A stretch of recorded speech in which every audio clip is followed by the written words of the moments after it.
Hare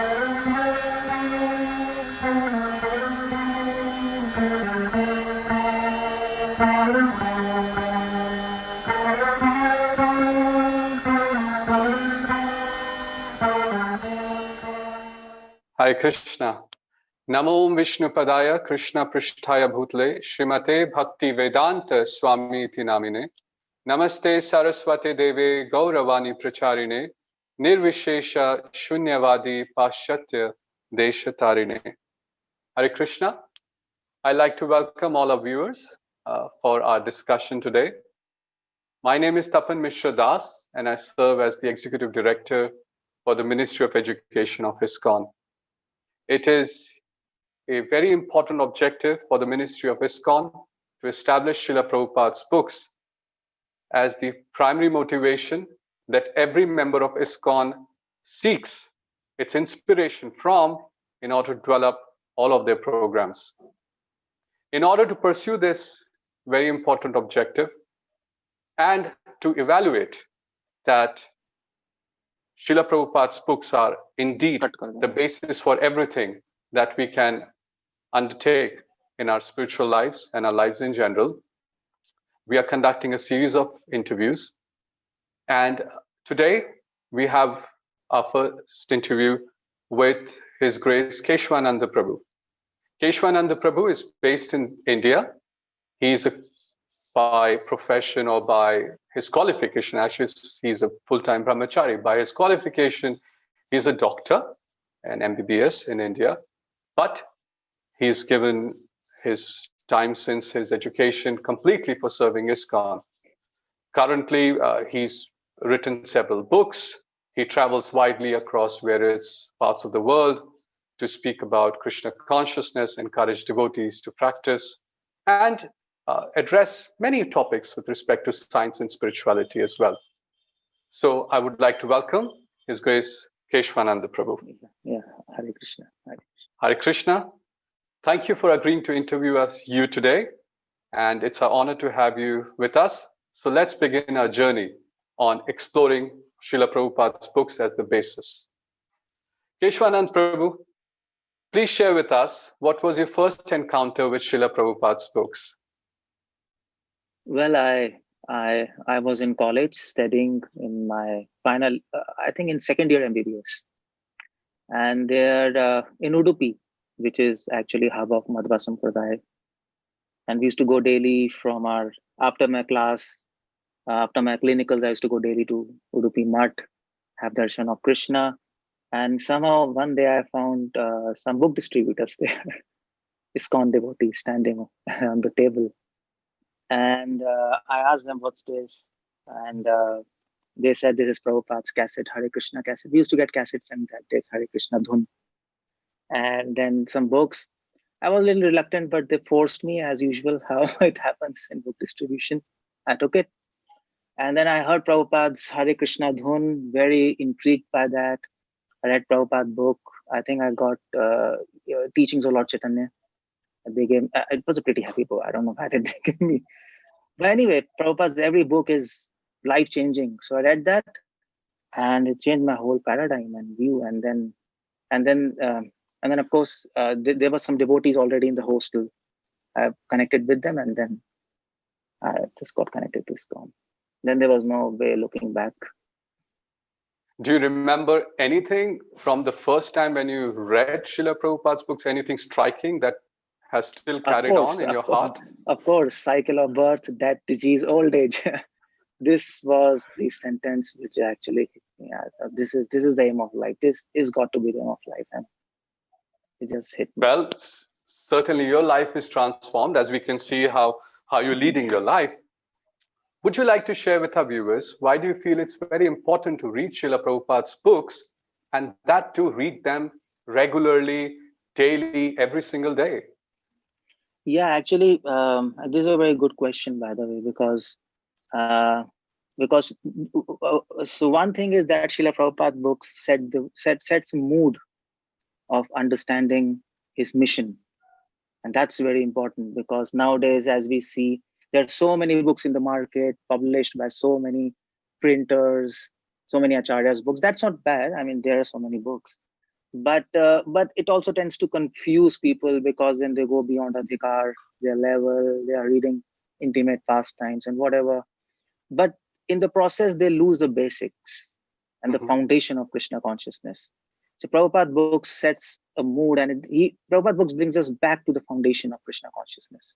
That's very important, and that's what I found very unique to Srila Prabhupada books. One very important point. That's why reading daily is very important, so that a car is on the highway, just don't trip over the highway and just keeps on going.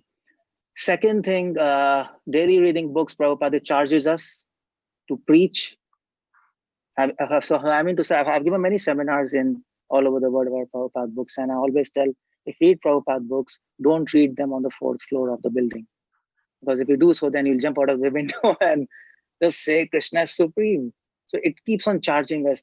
All acharyas who have written books, they're very nice, very great, but Prabhupada books are very special because Prabhupada is focusing on distributing Krishna, and it helps us to charge us to preach daily.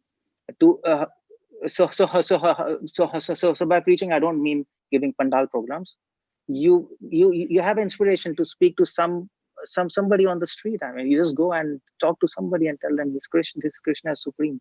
That's the second reason Prabhupada books daily reading is very important. And the third reason I would just like to put here is Prabhupada books reading is very important because it helps us to create acharya nishta.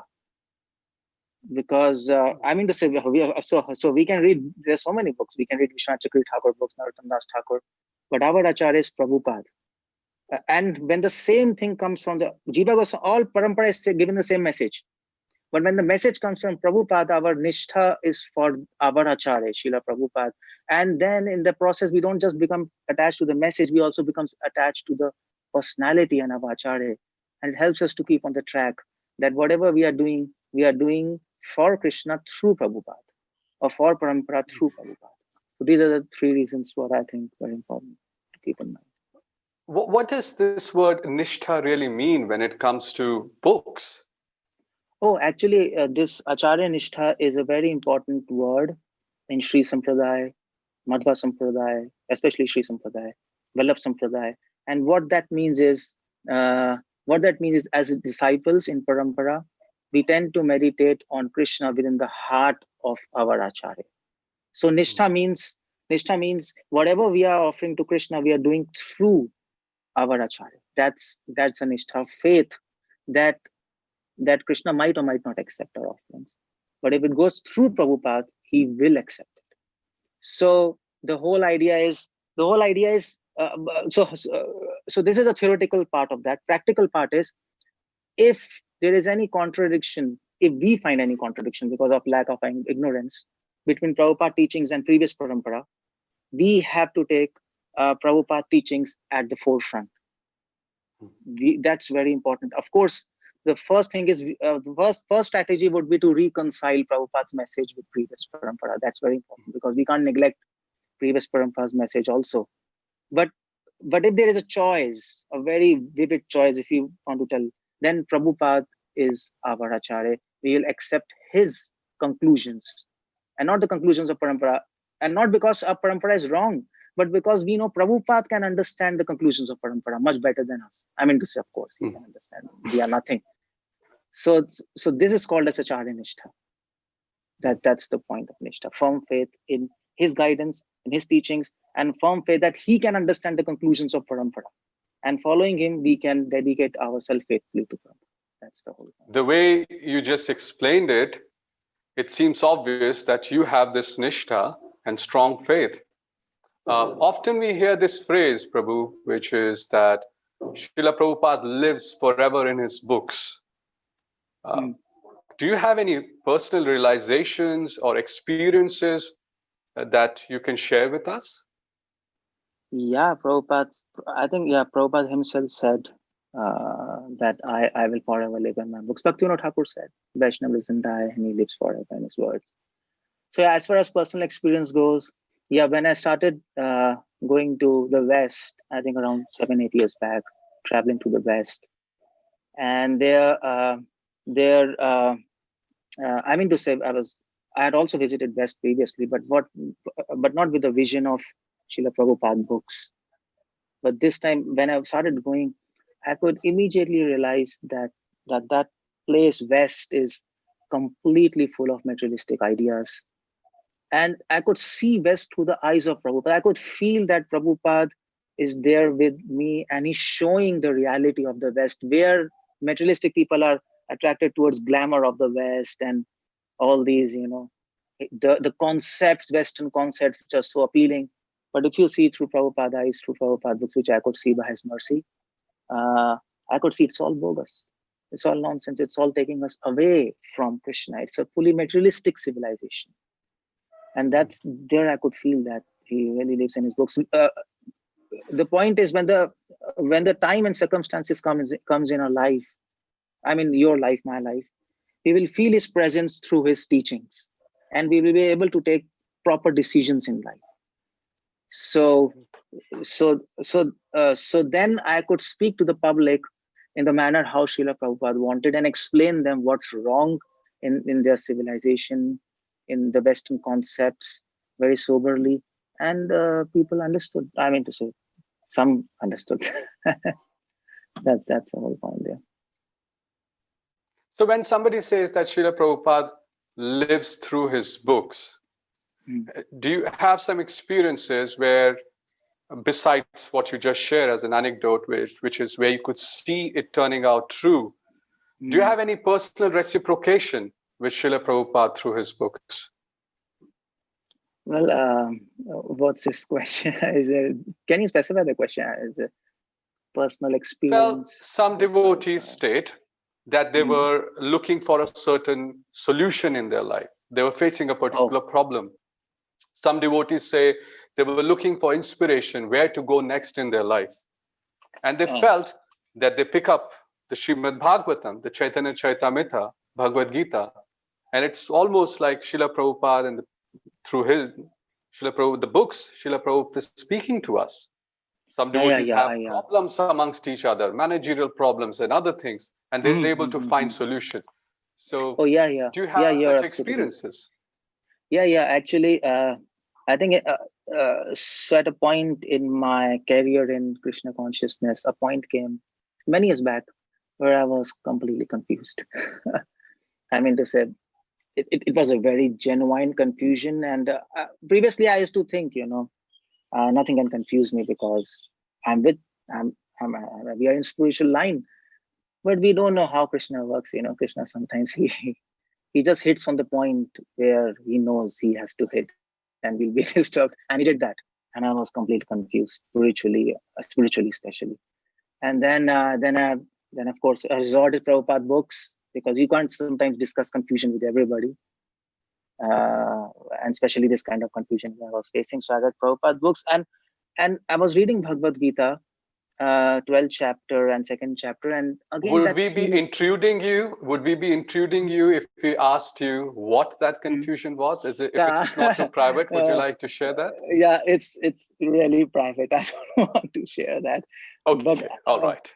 I just want to tell it was a deep spiritual confusion. It would have split me apart from spiritual path. That was the seriousness.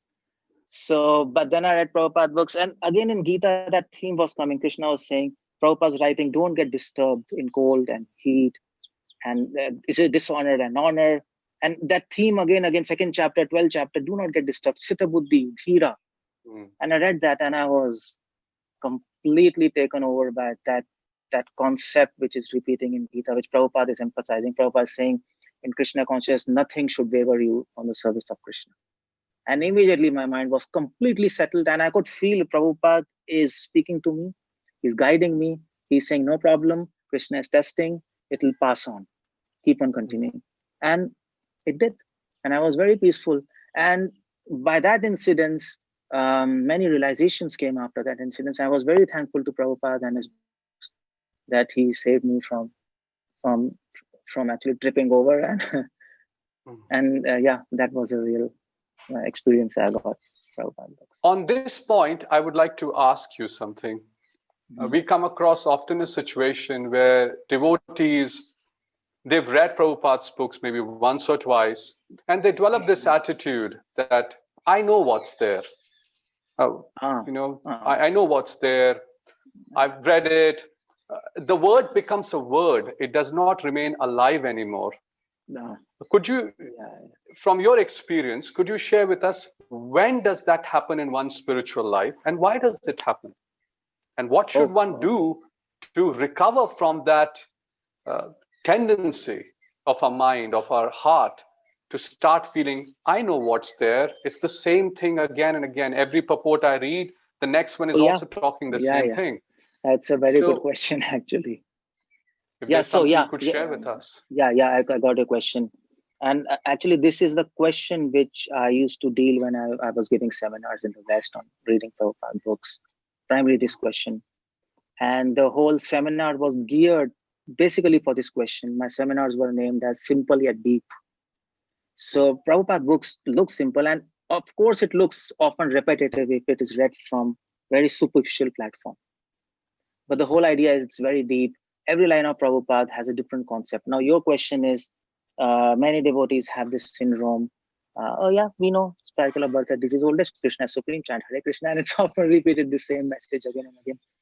So the first question is, why do people start thinking like this? Yes. And the second question is how to correct it.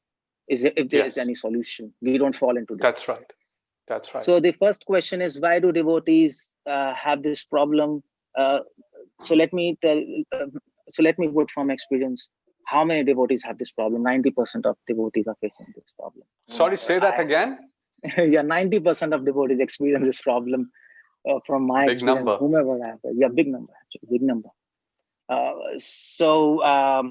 The whole point is why? Because according to my analysis, devotees are reading Prabhupada books.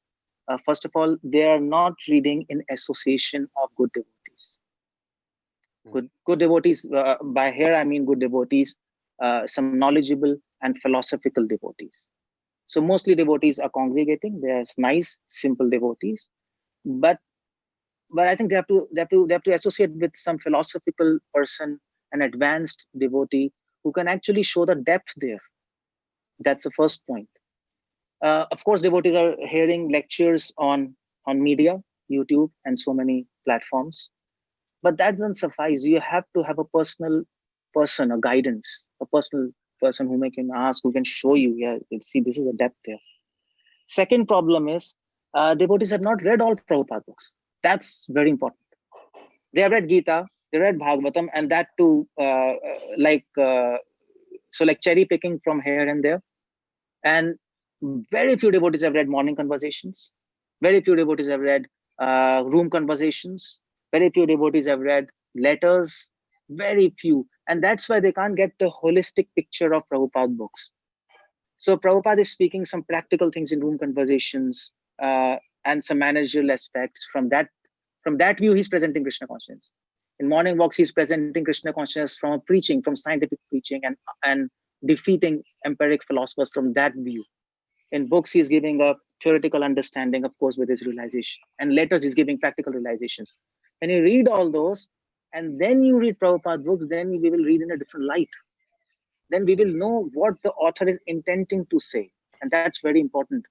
I mean to say, you can take any book and you can read any book, but you will not be able to penetrate the message unless you know the author and his mentality and his idea and mood. So the whole idea is devotees are missing the whole understanding and the mood of Srila Prabhupada in practical aspects, managerial, in pragmatic and theoretical. So that's the second problem. I think And the third problem is it looks repetitive because many devotees, they read out of context. They read purports, but then it looks repetitive because they don't connect that purport with the text. I mean, see, that's a problem. When devotees give lecture, they read Prabhupada books and then they are off on different subjects here and there. You have to keep the context. So if devotees, so they read out of context and they say, I know, and then they go to another verse. I know this, the same thing, but it's not the same. So the whole solution for this is devotees should read all Prabhupada books, including room conversations, letters, or somebody should help them to read these books and and morning walks. And then very few devotees have even read Chaitanya Charitamrita. It's very surprising to me. I've been going around, I've been asking everybody, have you read Chaitanya Charitamrita? No. Then how can you penetrate the depth of Prabhupada's small books? Prabhupada's small books are so deep. So yeah, they should read all Prabhupada books. Either somebody should help them. Second thing is devotees should read in the context of the text, and here also they need help to recognize it should be. Third thing is they should read systematically. They have to read. Somebody should help them to read in a very systematic fashion, not just cherry picking. Sometimes read Gita, sometimes Bhagavatam, sometimes CC, and then they are going with their life. If they can do like this, then definitely it will not appear repetitive at all. Every statement of Prabhupada unfolds every day with many meanings. And that's what devotees who are reading Prabhupada books, they realize it. And that's the whole solution. Read Prabhupada books completely. That's what I have. Would you like to share with us? I mean, you are leading some communities, you're helping many communities in India as well. How are you inspiring those who are taking guidance from you to do this? And have you received some success in your communities to encourage devotees to read every day? Yeah, definitely. Devotees who are connected to us, to me, as a congregation leader, and also many brahmacharis are there, many communities. I personally inspire them to read Prabhupada books daily, personally guide them how to see them systematically and in the context. And then I also make sure to personally take some kind of exams and interviews like this. We talk to them, and I found a lot of change. If you keep on emphasizing on reading Prabhupada books within a congregation every day, in every lecture, by the way, as Prabhupada said, what your 3 minutes lecture will do.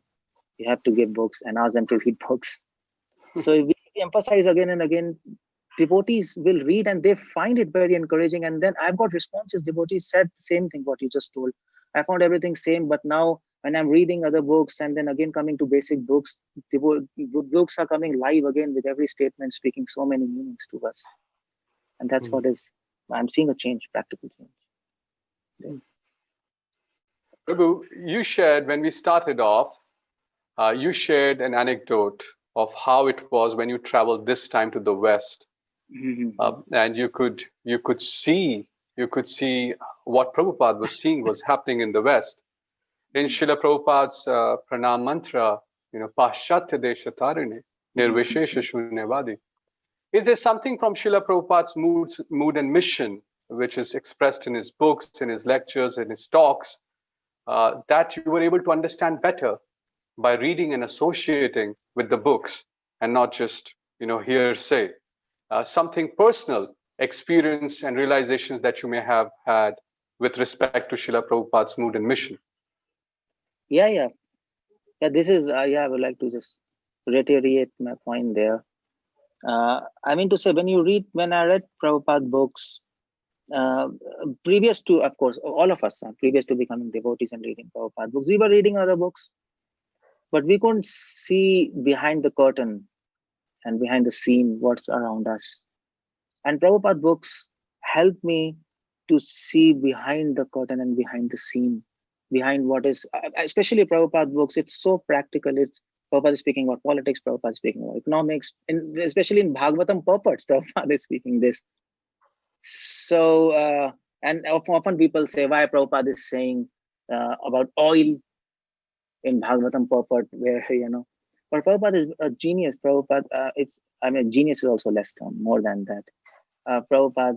Krishna is inspiring Prabhupada. And when you read, then you can see what kind of things are going in politics, and what's the lacuna in politics, in economics, in society, and people around us, our relatives, our friends. And then you don't get cheated. I mean, there's a lot of term here, I got cheated and depressed. You can see what the reality, and not just the sad part of the reality, a bright part of the reality, that there is hope. that we can get happy by practicing Krishna consciousness. It's not a sad story, just there's a good news also. So that we can see absolutely clearly, and then our heart becomes satisfied. That's, I think all of us experience this, definitely. Well, that's a point we can spend a few more minutes on. Give us some hope. Give us some happiness in Krishna consciousness, please. Yeah, best. Srila Prabhupada, you see, so let's come to the basic point. Srila Prabhupada again and again emphasizes we are not this body. It's a very basic point. But when we read again and again, at least we get some kind of realization and experience on this point that we are not this body, we are soul. And that actually, this, even a small amount of realization of this Prabhupada statement, you're not this body, which is repeating again and again, it gives 100% satisfaction, relief from all miseries. All of us experience like that, all of us experience. And I used to think why Prabhupada is again and again speaking, you're not this body, your soul, you're not this body, your soul. He's again hammering on this point. And many devotees, they say, some devotees, they say Prabhupada is speaking A, B, C, D and not X, Y, Z. If you understand what I'm saying. But I found that this is what is going to take us back to Krishna. This is what is going to help us live in this material world. And that personally I realized that Prabhupada, whatever Prabhupada says, that is what we have to learn. Other things we might know or not know, doesn't matter. But if we don't know what Prabhupada says, we are not going back to spiritual world, 100%. That's my realization.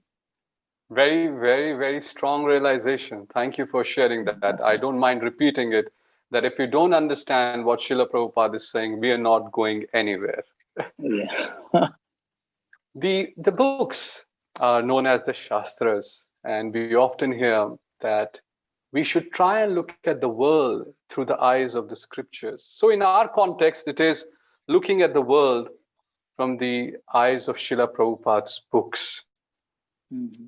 Is there something from your life that you like to share with us where it changed? You just gave one example, or other aspects where it completely changed when you looked at it from Shastra Chakshu, from the eyes of Srila Prabhupada's purports and his books, which was never present anywhere else in all the other books that you read before, as you mentioned, before becoming a devotee. You're right.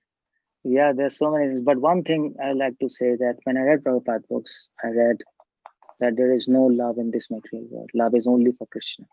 And I was reading Prabhupada many years back. So Prabhupada was saying, one devotee was asking, so I think in conversation I was reading, one devotee was saying, Prabhupada, many people love each other. Prabhupada said, no, love is only for Krishna.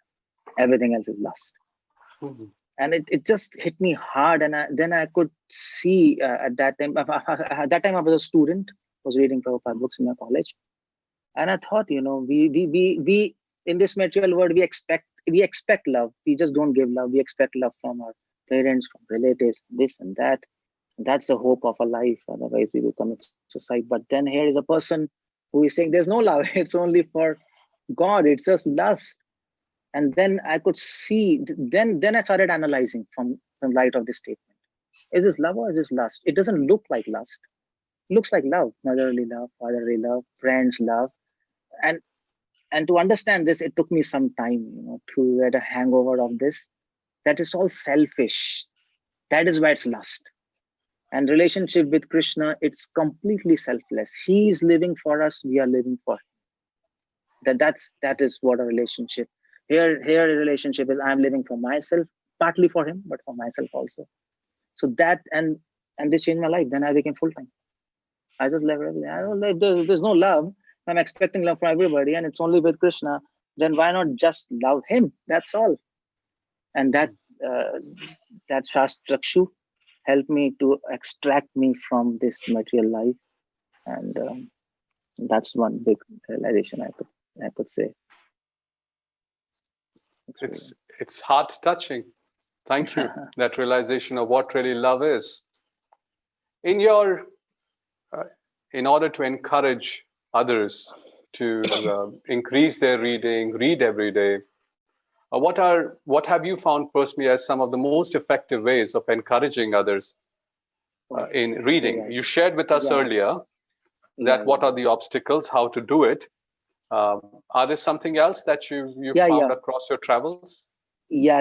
We can inspire devotees to read. First of all, I think all our temples and centers, Prabhupada centers and temples, I think regular seminars should be given on reading Prabhupada books. That is my humble suggestion. And that keeps a track in congregation's mind, and it inspires them to read Prabhupada books. Regular seminars, off and on, sometimes every 15 days, some seminar reading Srila Prabhupada books. Just like, and it helps because there are few temples in India who are just built upon book distribution, just like Tirupati temple. It's just built upon book distribution. They collected so much money by distributing books, and they built a temple. It was so nice. And similarly, so how they did, regularly they were giving seminars about book distribution and inspiring them. So I think that's one very practical take up here. We can give regular seminars, authorities can do, devotees can do. And second thing is reading Srila Prabhupada books daily. We can also tell to a congregation and our whoever we meet that actually so we can set a time of reading Srila Prabhupada books. In household life, as a congregation, people don't have time, and it's a busy life. It's materialistic life also have to lead. So sometime Prabhupada's advice on this is read Krishna book daily before going to sleep. How about that? That's very nice. So like a bedtime story. That is very effective method. So Prabhupada says, then you'll also get dreams of Krishna in Prabhupada's word. And I told devotees, and it helped them really. Many devotees are reading Krishna book daily when they're going to read, and they've got into books now like that. Third point is we can ask devotees to make notes. I mean, to study Prabhupada books, not just read them. Reading is casual reading. It is the open Kindle or something. But what I suggest is study them. Keep a copy. Make notes, just like you study your school books. You keep a notes, write important shlokas, and then analyze them, make flow charts, and this develops interest in reading books. Otherwise, all our study books were boring. Who liked the study books? But when we analyzed them, made notes, then it became interesting. So these are some tips. In fact, I think Prabhupada himself on various occasions mentioned this point, that I really want my disciples and the followers in ISKCON to study my books. Yeah, you're right. Yeah, and that's a very, you're right. Study is a different word. Read is a different word. And Prabhupada said, read my books like law books. What about that? So devotees can do one thing. Devotees can make notes. Devotees can keep one copy for notes, another copy for important verses, what inspires them. And then daily in the morning, after Mangal Aarti, after chanting, before going to the job, or just read, just recite them. Like in South India, you do Parayan. Yes. So shlokas will hit them. They have a list. If they just Parayan them, they'll remember them, and the whole day they'll be surcharged. This wonderful. Well, that's a very practical tip for all of us to adopt. And I wanted to share with you, Prabhu, at the Ministry of Education, we want to develop more and more such seminars on this specific topic. We are quite convinced that if we can encourage devotees to read, study, absorb, meditate on Srila Prabhupada's books across all levels and length and breadth of ISKCON, we would have a revolution, if I may use that word. Of we course, definitely have a revolution. Definitely. I wanted to ask you something about your own practice of reading Srila Prabhupada's books. Do you have a specific time and place where you read every day, or how do you do it? Yeah. I do the same thing. As you know, as preachers also, we are also busy here and there. Something keeps on. ISKCON life is a busy life, But so same thing. In night before sleeping, I read about Krishna book. But I tell them I do that, and also after getting in the morning after Mangal Aarti, I chant, and just before Shringar Aarti, some 15 minutes, I then make my notes. I revise my notes. I make notes and write important shlokas. And then and then in the afternoon, I take 1 hour daily to analyze Prabhupada books. And every Sunday, I revise my notes. That's a different thing I do. Yeah, because otherwise you forget everything. You're just taking notes and notes. Copies are building. So every Sunday I keep for revising these notes, and then linking. Well, I was going to, My next question was going to be, are you reading it in a systematic way now? Yeah, yeah. I think you're really studying it the way one would study a book, Yeah. a textbook, Yeah, and yeah, yeah, to definitely. extract the most out of it for one's practical life. Yeah, How much yeah. time do you give every day to study Srila Prabhupada's So book? actually, don't need much time. If you can just spend 1 hour daily, that's all. That's all. As a No, I was brahmachari, asking full how time much teacher, time do you give? I give. See Yes. now, myself. You see, my as a full time devotee, of course, Yes. I give minimum 1 hour daily. Yes. But then my habit is little different. Off and on, off and on. That is systematic reading. But off and on, I Yes. just open Prabhupada books, take some verse, and meditate on that whole day on one verse. I do that. Hmm. And that's very important. That's one thing I just wanted to tell devotees, that there's so many lectures of Prabhupada, so many books. Often the tendency is to just take the input, keep on reading, keep on hearing, keep on reading. There's no time to meditate. So yeah, read 1 hour, analyze, and then rest of the day, take one verse and meditate on it the whole day and try to see the word through that verse and through that Prabhupada's words. And then those things will come alive. So some Shravanam, some Mananam also should be there. That's a very good way to absorb ourselves in Prabhupada books. That's how I do. Sometimes if I get time, I read, keep on reading more. 3, 4, 5 hours. Hmm. It's nectar. That's Well, that must be quite nourishing to be able to read for 3, 4, 5 hours. yeah, of Sometimes. course, of course, of course.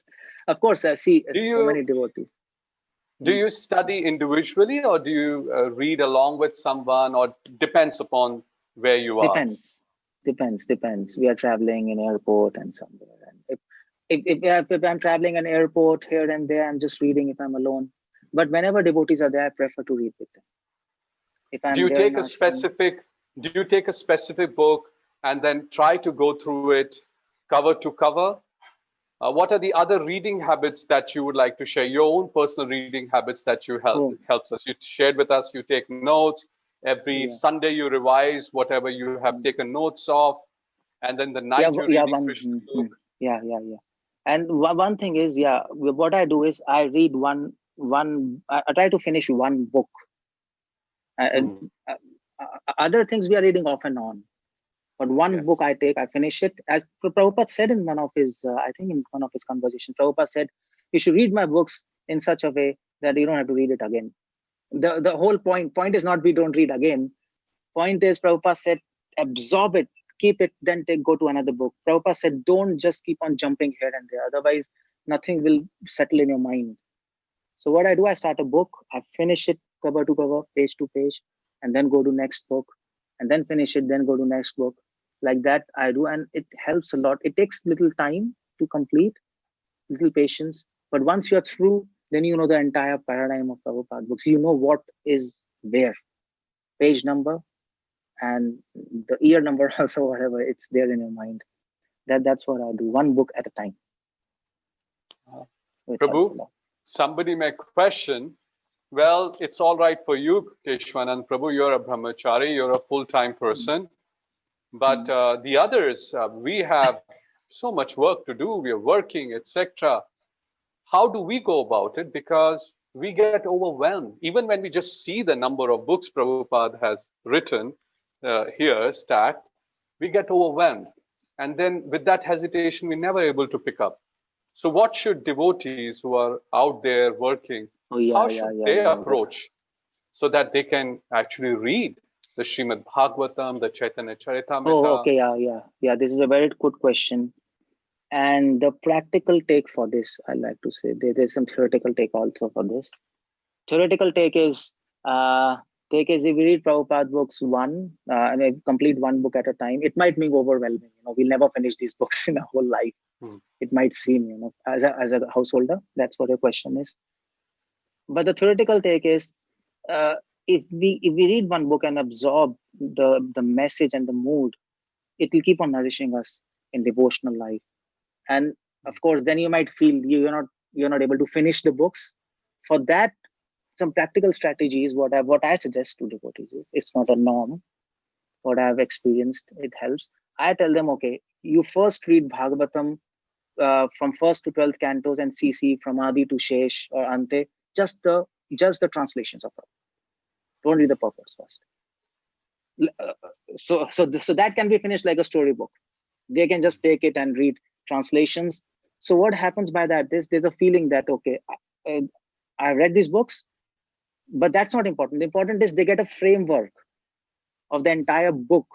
Okay, Bhagavatam speaks first canto, this second canto, third, fourth. Adi Leela speaks Madhya Leela. When they get a framework, then they have to plug in the meanings. And then they start over again with a commentary of Prabhupada. Then they feel very elevated. Okay, I know the whole stuff. Prabhupada is saying this, where to fix this in the whole framework. And then their speed is very fast.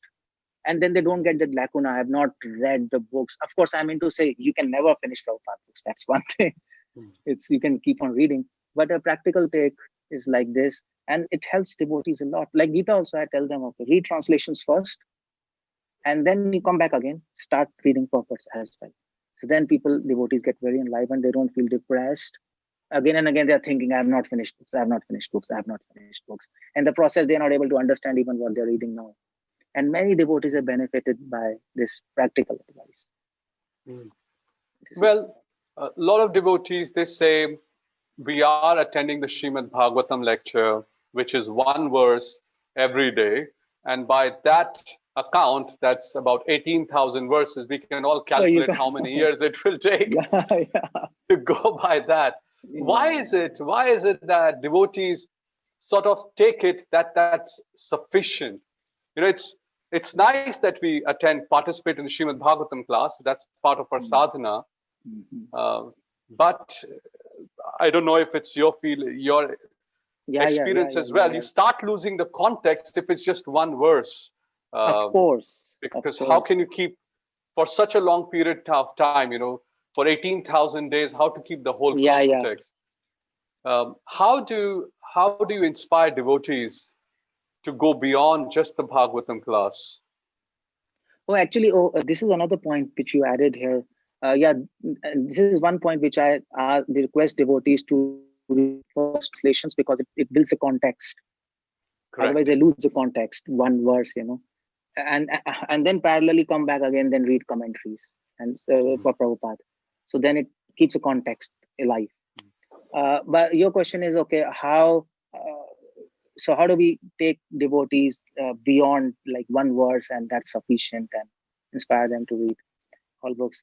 Yeah, I think the answer to this question is, I think it all depends first upon his guide, the person's so and so, his or her guide, whatever. If he keeps on inspiring them, and it's inspiring them on the depth of Bhagavatam, Chaitanya Charitamrita, Gita, he will not be satisfied with one class. It's all related to satisfaction. So they lose satisfaction because either don't have a proper guidance there, proper counselor who is trying to inspire them to go in more depth. That's one point there. Another point is we can ask devotees to actually, and anyway, in temple setup, they have to attend Srimad Bhagavatam class. Now in Zoom also people do online things.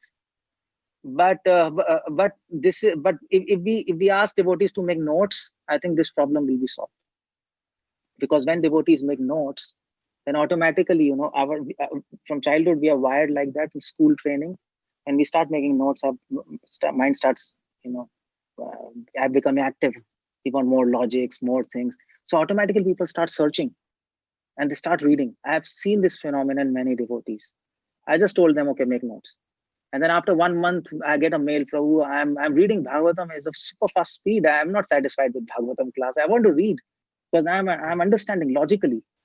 So that's the whole point. You see in Bhagavatam class, what happens, the speaker is also giving his realization, then his life story. You know, it happens, no, from the purport. Then sometimes you see, sometimes Prabhupada speaking in oil, so the devotee speaking about oil crisis.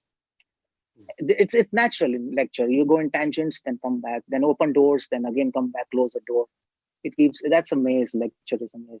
The last question that I like to address to you is on a very different, I want you to share with us what would happen to us or the ISKCON if we were to not read Prabhupada's books. You know, so far we talked about reading Prabhupada's books. We should all do it every day. What do you think would happen, or perhaps is happening? Can you share something as to what will happen if we were not reading Prabhupada's books? Yeah, you're right. It's happening. Devotees are not reading Prabhupada books. They are taking it lightly. So one of the reasons they're not reading Prabhupada books is because there are so many other books also there in the market. That's good. Of other books of all acharyas. That's not bad. But then it's freely available. Anybody can buy. Anybody can download. And it's getting real. If factory goes on like that, it will be a very different game altogether. After many years, people will not read Prabhupada books. I mean, we might lose Prabhupada books because I'm going to congregation, householder devotees in West and everywhere, and they have these books on the rack, as inspired as previously devotees were, or as our movement was. The teaching is going on, but not in the same mood, and not in a sense of a mission. That's the difference I found. People are preaching, people are doing some small programs, but there's no sense of mission and no sense of urgency, which is there in Prabhupada books. As of things are going down, and we have to speak. And another thing is, if we don't read Prabhupada books, I think that that that slowly, first of all, a message will get deviated. That's for sure. Message will become very diluted. Prabhupada books reading always gives us a sense of speaking as it is, truth without compromise. Everybody who has read Prabhupada books, they know Prabhupada never compromised. We don't read Prabhupada books. First of all, we don't get inspired for preaching. Second, our message gets deviated. We might start speaking something else, some morality, soft speaking, or something else. And the third thing is we might lose the whole spirit of Parampara. We lose. Actually, I asked many devotees in lecture, and you'll be surprised, what is the aim of life? And nobody could tell. Interesting. And then the people were telling aim of life is to preach, or is to become pure, and this and that. Nobody could tell it's love of God. And I'm myself surprised at what's happening. and then the next question which I asked, that 100% no answer. I asked them, what's the definition of love? Nobody knows. We should read Chaitanya Charitamrita and the definition will appear there, right? Yeah, it's there. His definition of love. So you see what's happening. We don't read Prabhupada books. We will slowly lose contact with even the basics, even the goal of life. And then so this is something on one side. Another side is devotees will start fighting. Politics. That's what happened. I'm going so many places. Devotees are fighting. They're coming with complaints. This person is saying this is a mess, because they're not absorbed in Srila Prabhupada books. And when you lose the sight of the goal, then you start thinking of some other periphery things. If you're fixed on the goal, which Prabhupada always brings us to the goal, attain Krishna in this life, don't waste your life, then you lose interest in periphery things. Okay, let things go. Come on, okay. So if you really read Prabhupada books, there'll be a lot of politics, lot of fighting within devotees, and then we will start. Of course, we will start having some practical managerial solutions to fix this problem. That's not bad. Oh, Hare Krishna. Yeah. So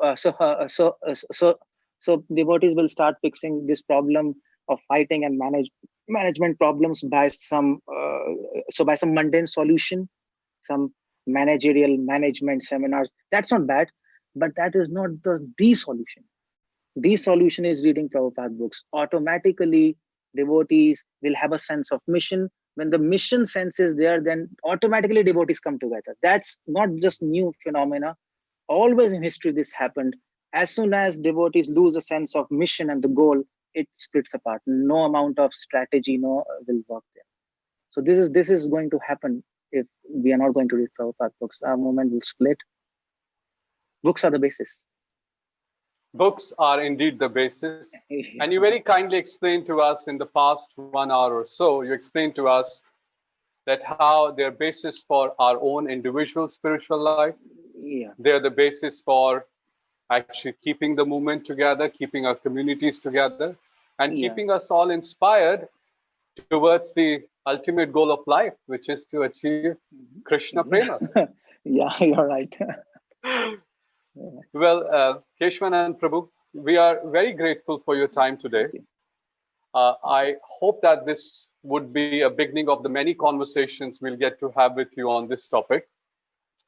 We've just about scratched the surface, I feel. And at the Ministry of Education, we are going to develop a training. Would you be open to the idea that we could be in touch with you to find out what should be included in such seminars and trainings that we like to offer to devotees around the world? Yeah, of course, certainly. I am at your service. That will be great opportunity to do this service. It is very clear from this conversation that Srila Prabhupada's books has been very close to your heart. From that very first day when you read the teachings of Lord Chaitanya, when somebody gave it to you, and you read about birth, death, old age, disease, and the fact that there is no love in this world, and this definition of selfless service, you have dedicated your life to preaching in carrying forward the mission and mood as Prabhupada is described in his letters, writings, and his books. We hope to have your association again and again. On behalf of all our viewers, I'd like to thank you for your time today, and keep inspiring all of us to read Srila Prabhupada's books every day. These books are the basis, and we can always remain in touch with Srila Prabhupada, close to Srila Prabhupada, by reading his books. Thank you, Prabhu. All glories to Srila Prabhupada. Hare Krishna. Hare Krishna. Hare Krishna, Hare Krishna.